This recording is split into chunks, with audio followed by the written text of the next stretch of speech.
Bangla film ইন্ডাস্ট্রিতে Shakib Khan number one. আমাদের পার্শ্ববর্তী যে দেশগুলো আছে দেশ আছে তারা কি কখনো চেয়েছে যে বাংলাদেশের ফিল্ম ইন্ডাস্ট্রি আপডেট হোক, আমরা আপডেট হই? গতবার কিন্তু সুরঙ্গটা ইন্ডিয়াতে রিলিজ দেওয়া হয়েছিল। বাংলাদেশে ভালো চলেছে, ইন্ডিয়াতে চলে নাই বিকজ অফ পাইরেসি। মুসরে যাওয়া দুমড়ে যাওয়া ফিল্ম ইন্ডাস্ট্রি, যেখানে 20 লক্ষ টাকা চলে এসেছিল সিনেমার বাজেট, এখন 10 কোটিতে আসছে। ফোন নিয়ে যে আজকাল যে প্রশ্ন উঠছে, আপনার সন্তানকে আপনি যদি গলা টিপে মেরে ফেলেন তাহলে কি দাঁড়াবে? আপনার ভবিষ্যতে ভরণ পোষণ কে করবে? বাংলা ফিল্ম ইন্ডাস্ট্রিতে শাকিব খান নাম্বার ওয়ান আমি মনে করি। আমি তার প্রিয়তমা দেখেছি আমেরিকাতে, বাংলাদেশেও দেখেছি, গুলোই দেখেছে দেশের বাইরে। এই তুফান সিঙ্গাপুরে বাম্পার, আমেরিকাতে বাম্পার, দুবাইতে বাম্পার। আমাদের পার্শ্ববর্তী যে দেশগুলা আছে দেশ আছে তারা কি কখনো চেয়েছে যে বাংলাদেশের ফিল্ম ইন্ডাস্ট্রি আপডেট হোক, আমরা আপডেট হই? তারা হয়তো ওই রকম চাইলে আমরা আরও এগিয়ে যেতে পারতাম। আপনি দেখেন গতবার কিন্তু সুরঙ্গটা ইন্ডিয়াতে রিলিজ দেওয়া হয়েছিল।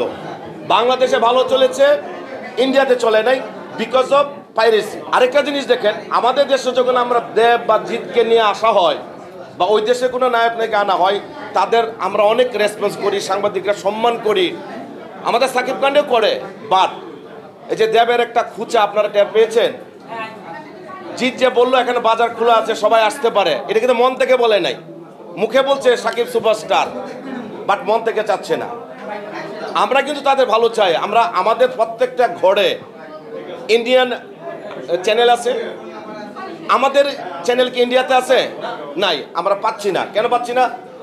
বন্ডিংটা আমাদের মধ্যে দূরত্ব আছে। আমরা ভালোবাসি মন থেকে, ওরা মন থেকে ভালোবাসে না, ভালোবাসে উপর থেকে। তা আমি তুফান নিয়ে একটা কথা বলবো, তুফান সুপার হিট। দেশে হোক বিদেশে হোক, একটা সাকিব খান ফিল্ম ইন্ডাস্ট্রিটাকে ধরে রেখেছে। কিছু লোকের কাছে বিতর্কিত থাকবে, এটা সারা জীবন। আমি বললাম না, কোনো সংগঠন না। আপনি যে আপনার ফ্যামিলিতে আছেন, আপনার ওয়াইফের সাথে কি আপনার মনোমালিন্য হয় না? তা ফিল্ম ইন্ডাস্ট্রিতে কেন হবে না? এটা তো একটা বড় জায়গা। তাহলে সাকিবের তো শত্রু থাকবে, এটা স্বাভাবিক।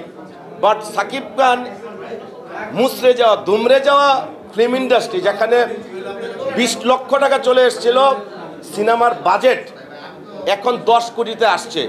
তাহলে আমরা কি তাকে প্রমোট করব না? আমি প্রায় 40টা কান্ট্রি ট্যুর করেছি অলরেডি। বাংলাদেশ চীনে সাকিবুল হাসান আর সাকিব খানকে দিয়ে, এটা আপনাদের স্বীকার করতে হবে। আমি এমন একটা কান্ট্রিতে গেছি, you know Bangladesh, no no no,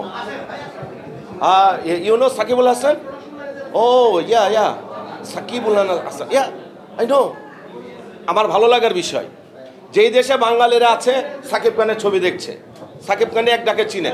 এই যে বাংলাদেশকে প্রমোট করছে, দেশের উন্নতির পাশাপাশি সাকিব খান সাকিবুল হাসান আমাদের দেশকে প্রমোট করছে না। আমরা বড় স্বার্থে বড়ভাবে দেখা উচিত, মনটাকে ক্ষীণ করা উচিত না।